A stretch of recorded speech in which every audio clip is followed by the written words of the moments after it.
पिछले सेशन में हमने आउटपुट डिवाइसेस की जानकारी ली थी, जिसमें हमने आउटपुट सेगमेंट को पढ़ा, कंप्यूटर के प्रिंटर, मॉनिटर, एलसीडीज इत्यादि के बारे में। इस सेशन में हम कंप्यूटर की मेमोरी और स्टोरेज की जानकारी लेने वाले हैं। जब भी आप किसी निर्देश को देते हैं, सूचना स्टोर करते हैं या आप रिजल्ट्स को स्टोर करना कहीं रखना चाहते हैं कंप्यूटर में, तो उसके लिए कुछ स्पेस चाहिए होता है। उस स्पेस को हम कंप्यूटर की मेमोरी कहते हैं। कंप्यूटर की मेमोरी में जो डेटा स्टोर किया जाता है वो बाइनरी डिजिट्स यानी कि 0 और 1 के रूप में स्टोर किया जाता है। पूरी की पूरी कंप्यूटर की जो मेमोरी सेगमेंट है वो 2 पार्ट्स में बटा हुआ है। प्राइमरी मेमोरी, जिसको इंटरनल मेमोरी भी कहा जाता है, और सेकेंडरी मेमोरी, जिसको एक्सटर्नल मेमोरी भी कहा जाता है। अगर मैं प्राइमरी मेमोरी की बात करूं तो रैम और रोम जो है वो प्राइमरी मेमोरी के पार्ट हैं, और अगर मैं सेकेंडरी मेमोरी की बात करूं तो floppy disk, hard disk, CD, DVD, pen drive, ये सब जो है ये सेकेंडरी मेमोरी के पार्ट हैं। कंप्यूटर की मेमोरी से जुड़े हुए सभी सेगमेंट, चाहे वो प्राइमरी मेमोरी रैम रोम की बात करें या सेकेंडरी मेमोरी जैसे floppy disk, hard disk, CD, DVD या पेन ड्राइव या कार्ड रीडर, इन सब की बात हम इस पूरे सेशन में करने वाले हैं। सबसे पहले बात करते हैं प्राइमरी मेमोरी यानी कि इंटरनल मेमोरी की। इंटरनल मेमोरी वो मेमोरी होती है जहां पे आपका डेटा, इंफॉर्मेशन या प्रोग्राम प्रोसेस के समय प्रेजेंट रहते हैं, अर्थात जब तक सीपीयू उन पे कार्य कर रहा होता है, प्रोसेस कर रहा होता है, तब तक वो प्राइमरी मेमोरी के अंदर रहते हैं। इसे इसीलिए टेम्परेरी मेमोरी भी कहा जाता है, क्योंकि जैसे ही आपका जो आउटपुट फाइनलाइज हो जाएगा तो उसको कहीं और स्टोर कर दिया जाता है। एक्चुअल में वो सेकेंडरी मेमोरी पे स्टोर किया जाता है, लेकिन सेकेंडरी मेमोरी पे जाने से पहले पहले जो भी कार्य किया जाता है वो प्राइमरी मेमोरी पे किया जाता है। इसमें आप डेटा को परमानेंटली स्टोर नहीं कर पाते, क्योंकि प्राइमरी मेमोरी जो रहती है वो एक तरह से टेम्परेरी मेमोरी ही होती है। इसे मेन मेमोरी भी कहा जाता है। यहाँ ज़रूर ध्यान रखिएगा कि टेम्परेरी मेमोरी, मेन मेमोरी, ये सब एक्चुअल में प्राइमरी मेमोरी के ही नाम हैं, और कई बार इसे अलग अलग तरह से क्वेश्चन को घुमा के पूछा जाता है, तो आपको ध्यान रखना पड़ेगा इन सभी क्वेश्चंस के आंसर्स का। यह जो मेमोरी रहती है प्राइमरी, ये 2 तरह की है। एक है रैम, रैंडम एक्सेस मेमोरी, और एक है रोम, रीड ओनली मेमोरी। अगर मैं कंप्यूटर मेमोरी में सबसे पहले अगर रैम की बात करूं तो इसका मुख्य काम जो है टेम्परेरी प्रोसेस के लिए जगह देना है कंप्यूटर को। कंप्यूटर को जब भी कोई कार्य करना है तो उसको उन कैलकुलेशंस करने के लिए या उस डेटा को स्टोर करने के लिए एक जगह चाहिए। जब तक वह कार्य समाप्त नहीं होता वो सारा कार्य उस पर्टिकुलर जगह पे चलता रहता है।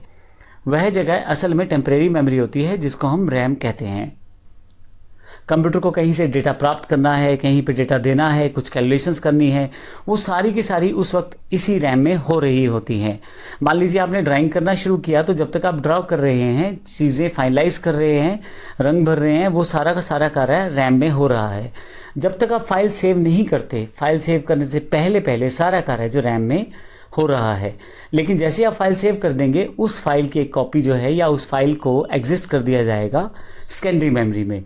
तो सेव करने से पहले जो कार्य हो रहा था वो रैम में रहता है। आपको ये भी ध्यान हो कि किसी कारण से लैपटॉप या डेस्कटॉप बंद हो जाए, अगर आपने फाइल सेव नहीं किया तो वो फाइल आपको दोबारा नहीं मिल पाता। इसका कारण ही यही है क्योंकि वह एक टेम्परेरी मेमोरी में होता है और आपने सेव नहीं किया, इस कारण से वो ख़त्म हो जाता है या उड़ जाता है। रैम को इसीलिए वॉलेटाइल मेमोरी भी कहते हैं। रैम 2 प्रकार की होती है, डी रैम यानी कि डायनेमिक रैम और एस रैम यानी कि static RAM. S D RAM जो आपकी सिंक्रोनाइज डायनेमिक रैम रहती है, R D RAM Rambus dynamic RAM, और D D RAM double data dynamic RAM. इस तरह से स्टैटिक रैम जो है उसमें नॉन वॉलेटाइल एस रैम रहती है, स्पेशल एस रैम रहती है, असिंक्रोनाइज एस रैम रहती है और सिंक्रोनाइज एस रैम रहती है। तो ये हमारे पास रैम के प्रकार हैं। लेकिन अगर हम बात करें रोम की, तो रोम क्या है?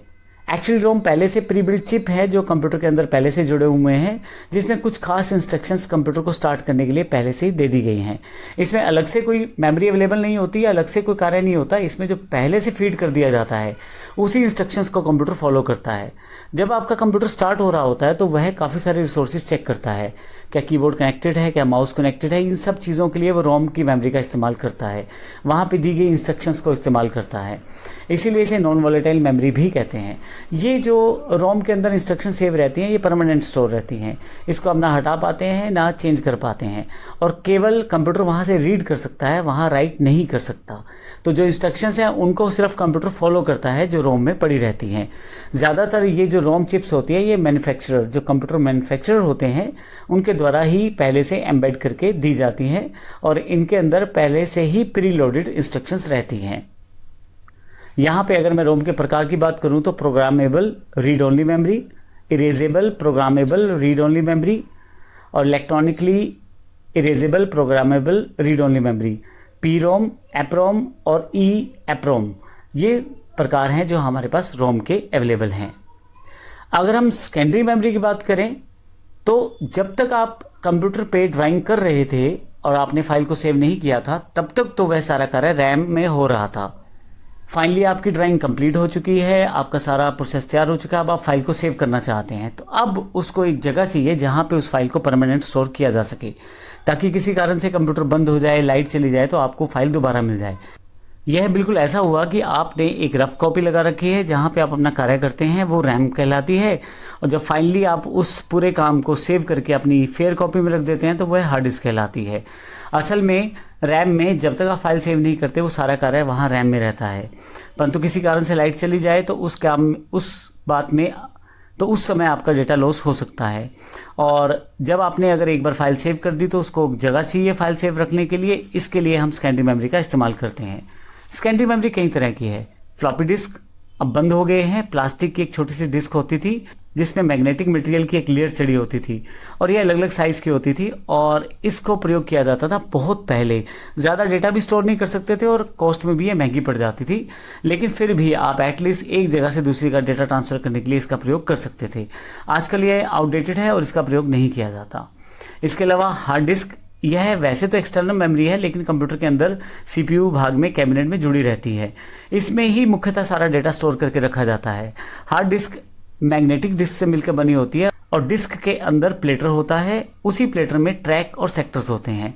एक सेक्टर में 512 बाइट का डेटा स्टोर होता है। तो एक तरह से ये सभी सेक्टर्स, ट्रैक, प्लेटर सब मिलकर एक हार्ड डिस्क फॉर्म करते हैं जिसमें आप अपनी फाइल को सेव करके रख सकते हैं।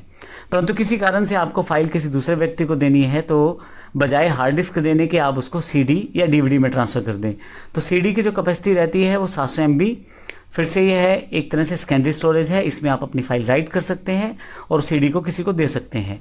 तो असल में आपने किया यह है कि जो आपके पास हार्ड डिस्क में आपकी फाइल सेव थी उसको उठा के आपने सीडी में कॉपी पेस्ट किया और वो सीडी किसी व्यक्ति को दे दी। तो इस तरह से आप उस फाइल को उसे दे सकते हैं। ज़्यादातर सीडीज़ में आप जब एक बार सीडी राइट कर लेते हैं तो दोबारा उसको रीराइट नहीं कर सकते। कुछ स्पेसिफिक सीडीज़ आती हैं रीराइटेबल सीडीज़, लेकिन अब आजकल क्योंकि पेन ड्राइव का दौर है, मेमोरी कार्ड का दौर है, तो इसका प्रयोग बहुत कम हो चुका है। सीडी के अंदर यानी कि कॉम्पैक्ट डिस्क के अंदर 700 MB का डेटा स्टोर किया जाता है। सीडी का एक सुधरा हुआ रूप या एक बेहतर रूप है डीवीडी।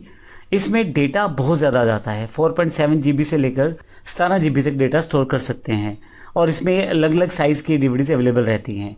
इसमें सीडी और डीवीडी दोनों में एक कॉमन इशू रहता है स्क्रैच का। अगर आपकी सीडी डीवीडी पे स्क्रैच आ गया तो फिर वहाँ से डेटा को रीड करना या राइट करना बड़ा टिपिकल है। दूसरा प्रॉब्लम ये रहता है अगर आपने डीवीडी या सीडी को एक बार राइट कर दिया है तो आप दोबारा उस पर डेटा नहीं डाल सकते। वो सीडी डीवीडी वंस राइट वाला फंक्शन रहता है, एक बार आपने राइट कर दिया तो बस उतना ही डेटा उसमें रहेगा। लेकिन आज की जो रिक्वायरमेंट है उसके अकॉर्डिंग चीज़ें बदल चुकी हैं। ना अब इस वक्त सीडी का ज़्यादा प्रयोग होता है ना डीवीडी का। इस समय पेन ड्राइव और मेमोरी कार्ड का युग है तो इनको यूज़ किया जाता है।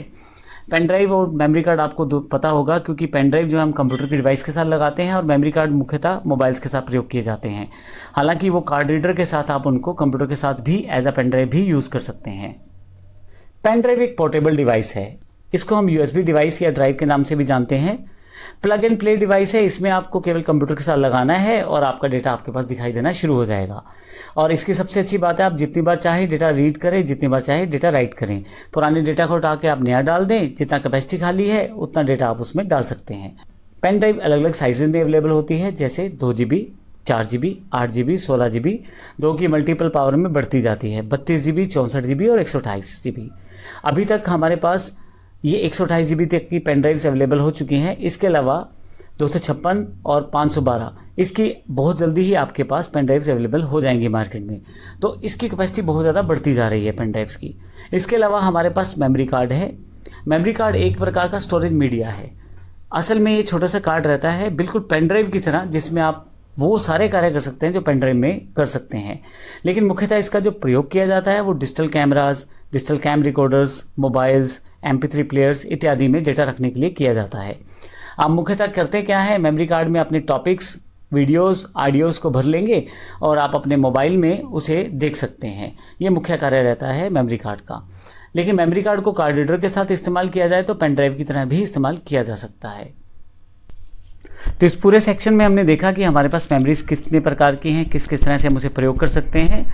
मुख्यतः हमने देखा कि प्राइमरी मेमोरी है जिसमें रैम रोम शामिल है, और सेकेंडरी मेमोरी जिसमें floppy disk, hard disk, CD, DVD, pen drive और कार्ड रीडर्स शामिल हैं। अगले सेक्शन में हम बात करने वाले हैं दो इंपॉर्टेंट कॉन्सेप्ट, वर्चुअल मेमोरी और कैश मेमोरी की। धन्यवाद।